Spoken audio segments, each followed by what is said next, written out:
India میں چند لڑکوں نے قبر کا مذاق اڑایا ہے. قبر میں 2 لڑکے داخل ہوتے ہیں اور پنکھا اور بلب اسپیکر لگا کر ناچتے ہیں, پھر طوفان آ جاتا ہے. میں نے ایسی ویڈیو نہیں دیکھی, بہرحال یہ غلط ہے.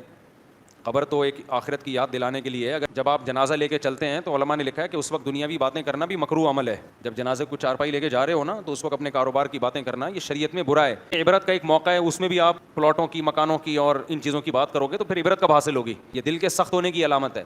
ادھر میں حدیث پڑھا رہا تھا, ایک ربیع ابن خثیم ایک تابعی ہیں, تو عبداللہ بن مسعود کے ساتھ کہیں جا رہے تھے تو بھٹی میں نا لوہا پگھلتے ہوئے دیکھا انہوں نے.